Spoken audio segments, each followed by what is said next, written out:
Yes, settle down over there, Gina. Sorry. I know, it's going. Good morning, everybody. Good morning. Can y'all hear me well? Yes. Wonderful. My name is Susanna Morris. I'm joined, thank you. I'm joined with my colleague, John Thornton. Let's give it for John. And it's my... I don't know what that was. Oh, the mics are too close to speak. Too close. All right, we got to be on the other side, Jesus. Okay. All right. Never the twain shall meet.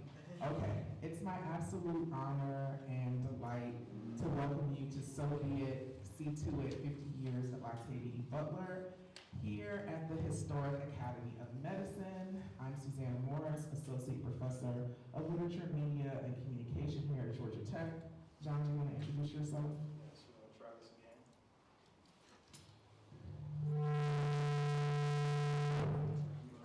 Okay, mine is off. Okay. Yours is on. Or you want to use this You one? know what? All right, let's do that. Let's do that. Okay. Sorry. Apologies. John Thornton, also in the School of LMC. Really excited to engage with you all today and to support my colleague with So Be It, See To It. Thank you, John. And John has set up a live stream here, and so we'll be live streaming starting at 11 a.m. Right now, folks go to the YouTube of the Octavia E. Butler Literary Society. Our president is here, right? Kendra R. Parker. Thank you so much. Oops, can somebody touch my computer so that doesn't go up? Thank you, everyone. I appreciate that.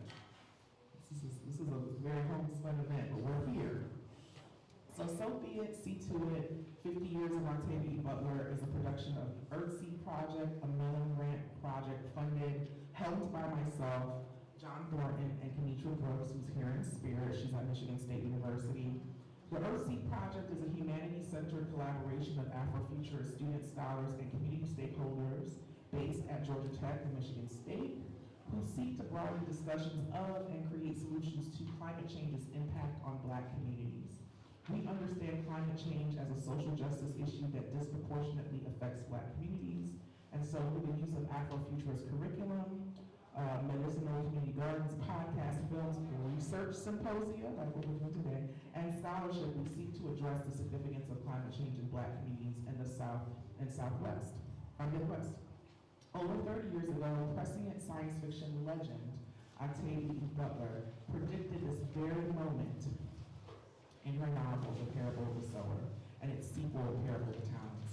These dystopian novels imagine a future America devastated by climate change, economic collapse, and social breakdown.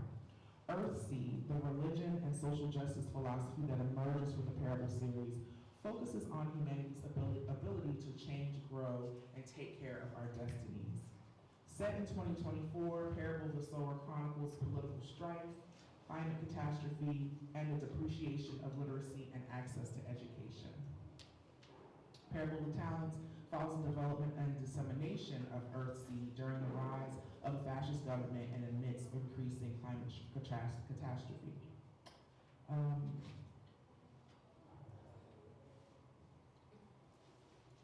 tablet is not cooperating. So the novels, the series protagonist Lauren Olamina creates a philosophy or religion called Earthseed, centered on the belief that God is change. Earthseed teaches that change is the only constant in life and humanity must learn to shape change to survive and thrive. Eventually, Lauren forms an enclave with fellow Earthseed believers, and for a short but significant time, they live together in relative harmony, respecting the local flora and fauna, existing alongside their environment rather than trying to control or colonize it. She calls her community Acorn, a nod to the acorns native in the area. The indigenous inhabitants of Lauren's community used acorns as sustenance, but this practice fell out of favor after colonization. Thereafter, acorns were more decorative than useful. Lauren's father raises her to not only respect her environment, but also to honor and utilize indigenous practices. He teaches her to make acorn bread, a version of an indigenous recipe used centuries before. So spoiler alert, it's been out for 30 years.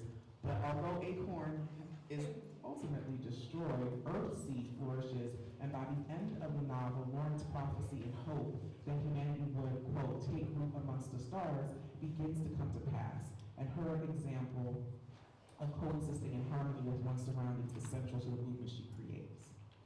So because there are so many resonances between Butler's work and our own times, we chose to name our project after his foundational work. And the problems that the series illustrates are the central issues that we seek to address in our project.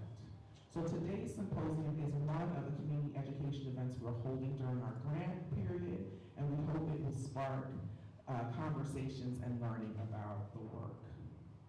Today's symposium in particular pays homage to the late, great Octavia Butler. Today is February 24th. It's actually the 20th anniversary of her death today. And that's why I chose today as the day for our symposium. And I'm going to say a little bit about Octavia Stealth Butler quickly. We probably know a bit about her, a little bit about her biography. We have a couple of biographers in the room here, myself included and Dr. Parker. But Octavia Stealth Butler was born June 22nd, 1947 in Pasadena. She was a shy and introverted child who was a voracious reader. She spent much of her early childhood in the Peter Pan room of her local Pasadena City Library. And she wrote in a big pink notebook that she carried everywhere, wrote stories about horses and cowboys and things like that. It was a B movie that she watched when she was about 10 years old called Devil Girl from Mars that sparked her curiosity. It was so terrible that she turned the movie off and decided to write her own story, and that story would become the basis for the Patternist series. So novels like Wild Seed, and her first novel, Pattern Master, which was published in 1976, 50 years this year. So we're celebrating 50 years of Butler. She went to Pasadena City College, where she earned an associate's degree in history, and thereafter she studied at various local universities like UCLA and at the Clarion Writers Workshop. Until she could sustain herself on writing alone, she worked temp jobs. She worked in factories, she cleaned office buildings at night, and she had a short, terrible stint as a civil servant, and she hated it. She wanted to devote her life to writing, and eventually she did, although financial success was elusive for the first decade of her career. She published her first novel, as I mentioned, Pattern Master, in 1976, and over the course of her 30-year career, Butler published 12 novels and a number of short stories and essays. Numerous unpublished and unfinished manuscripts pepper her extensive archive. Through lines in Butler's work include many things from climate change to sociobiology, to religion to fascism, and to why oh why were humans obsessed with hierarchy. That might have been the biggest one. Her many works reflect what she called her positive obsession, her desire to learn and create. That fuels her to get up every day, even when the world was seemingly uninterested in her work. Butler kept pursuing her art. In Kindred, she explored the reach the past has on our present when she combined a time travel story with slavery. In Wild Seed, she gives us the origin story of powerful demigods who were the ancestors of powerful psychics who would change the world as we know it. In the short story Bloodchild, she invites us to consider how love and power can be at odds in the far-off future, also bugs. In Speech Sounds, Butler creates a world forever changed by a powerful pandemic. In Dawn and the rest of the Xenogenesis trilogy, she imagines a post-nuclear world where human beings are at the mercy of imperialist aliens. In essays like The Monophobic Response and Easy Rules for Predicting the Future, Butler ponders what it means to be human. And in her final novel, Fledgling, she remixes the vampire novel by giving the undead what she felt was the one thing they were missing: melanin. Butler's canon is compelling and diverse, ranging from science fiction to grim fantasy, which is what she called Kindred, to science fiction to horror and more. Her main characters were often tough, women, a bit like Butler herself. They were intelligent, resourceful, thoughtful, and flawed, well-rounded and arresting examinations of human life. Butler died on February 24th, 2006, after a brief fall in front of her home. She was just 58 years old. Her death rocked the world as we all mourn the passing of a literary and intellectual giant. And so today marks 20 years to the day since her transition, and it's so important to celebrate her life and accomplishments. She left an indelible legacy on the world with her incisive, prescient writings. Her work demands a lot from readers. We have to be careful and rigorous. We must understand patterns and nuance. She invites us to read and rethink our positions. Her work asks us to be better and to try harder, even and especially when things are hard.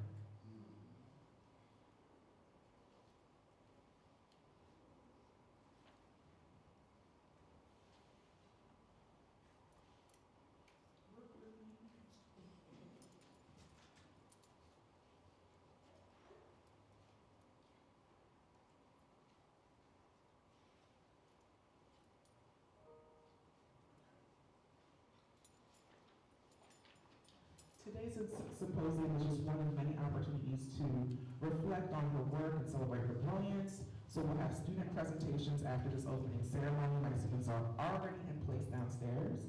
At 11:15, we'll have a panel featuring her biographers, a roundtable with artists inspired by Butler's works, and a keynote conversation with the graphic novel adapters of her work.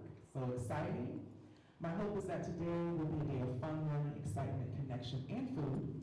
So we've already had breakfast. Breakfast will be up for a little while longer, so please avail yourself. And at 12:30, we'll move to the Crystal Dining Room on the other side of the rotunda for lunch. It's Mediterranean bowls. Delicious, and there will be vegan items, okay? Think about everybody. And from 2:30 to 5:30, there will be snacks and beverages in the rotunda. Nobody's blood sugar will be in peril under my watch. Okay. Now, there are 2 bathrooms on this level, and downstairs are also more bathrooms, 3 more bathrooms. So up here we have a men's room and a women's room. Downstairs are all gender bathrooms, okay? One is a single stall. There's an elevator in the hallway, should you need to use it. And there's also a staircase there as well.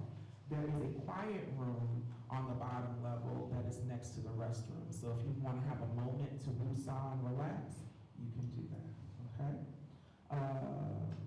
And so you can eat, drink in all the rooms, save for the theater. Don't do that. And so whether you can stay all day or for one session, please come in ready to learn and be transformed.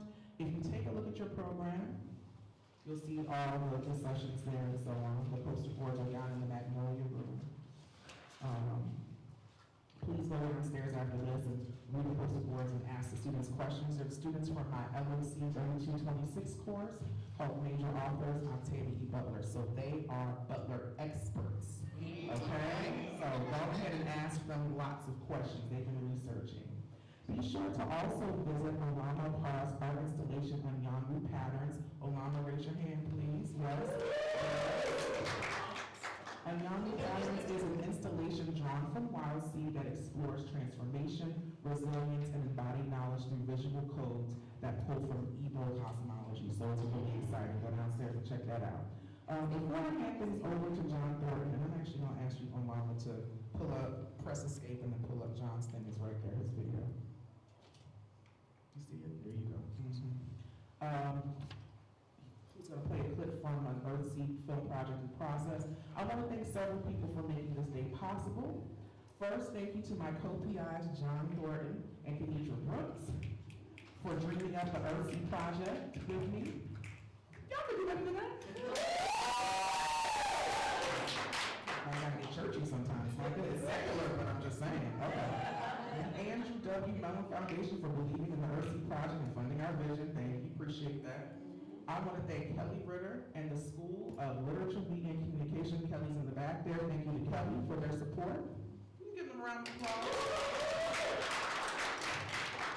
My undying thanks goes to Kenya Devalia and Aaron Oakley, our admins, for helping me coordinate all of the leadership. They're the office okay? What do we know about them? Very special thanks to the Earth Team Project Fellows, Olama Parra, Catherine Bennett. I know Catherine's here somewhere. Maybe she's running around. Okay. And also Cheyenne Simonet, who's at the front desk. Olama worked with me last semester to get this event off the ground. She found this beautiful place and helped with so much more. So thank you. Yes. Catherine joined the team this semester and created a beautiful poster that y'all were seeing on the cover of your program. She created the program and all the other art. So thank you to her. And thank you to Cheyenne, who comes to us from Michigan State, who's helping us with registration and logistics. We're very grateful to have her. Special thanks to my colleague and friend, Kendra R. Parker, Associate Professor of English at Georgia Southern and a fellow biographer.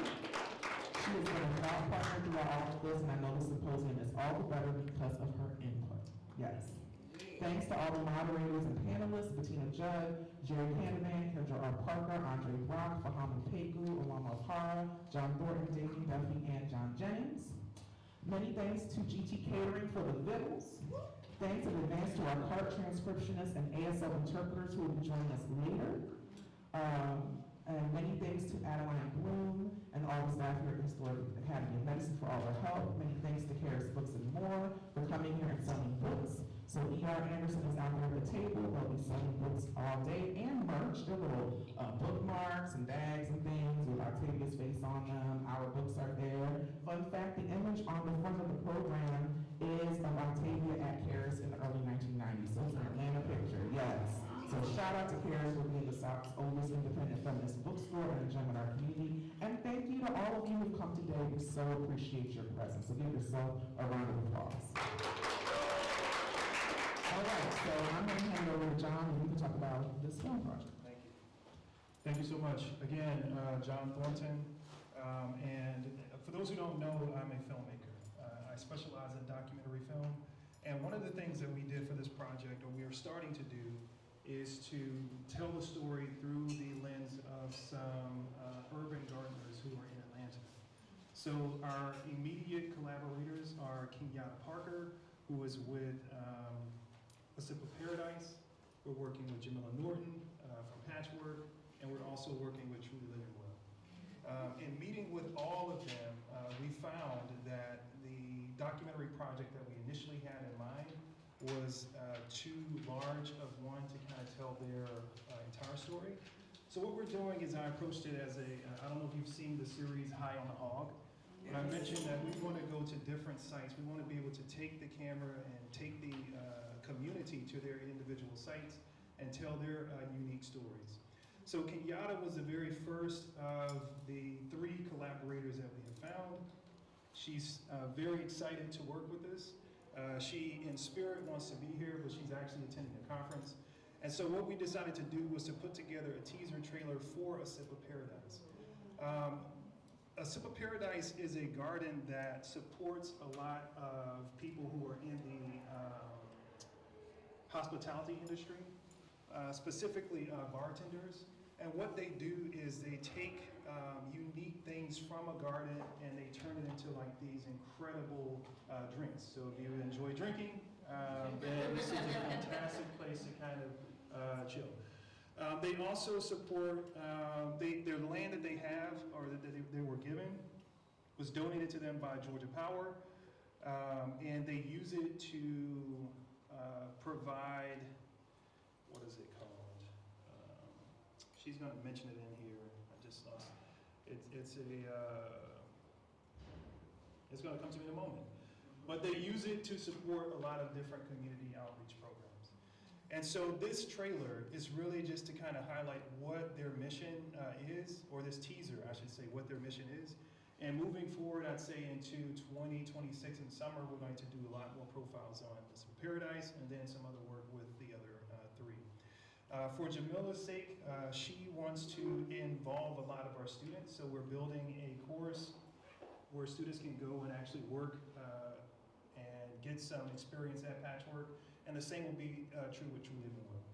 So with that, I will cue this up. And actually, there's one more thing. So later today, you are going to see another film, a later film that I made as a part of something else that we're kind of explore. Please. Thank you.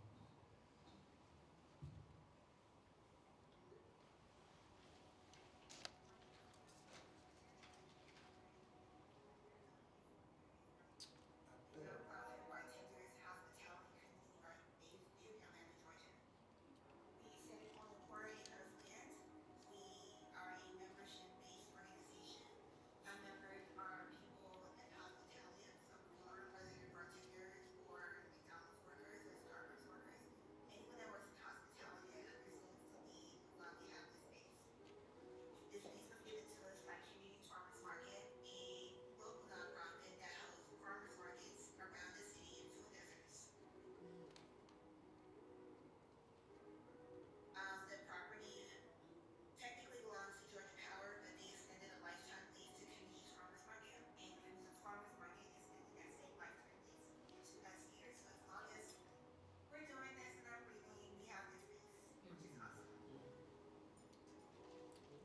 there. So we're going to continue this. Like I said, our goal now is to be in conversation with High on the Hog. It was a film that I was very inspired by. Not a film, but a series that I was inspired by. And just learning about the different things. As you stay connected with this project, you'll see that there are going to be a lot of events on site in these places, and it's designed to just amplify what they're doing at each individual site, right? So we want to bring the community to Truly Living Well, to Patchwork, as well as to Civil Paradise, okay? And with that, I'm going to encourage you all to go check out the student exhibits, and then we'll come back here. And anyone who can attend, like she mentioned, we are live streaming, and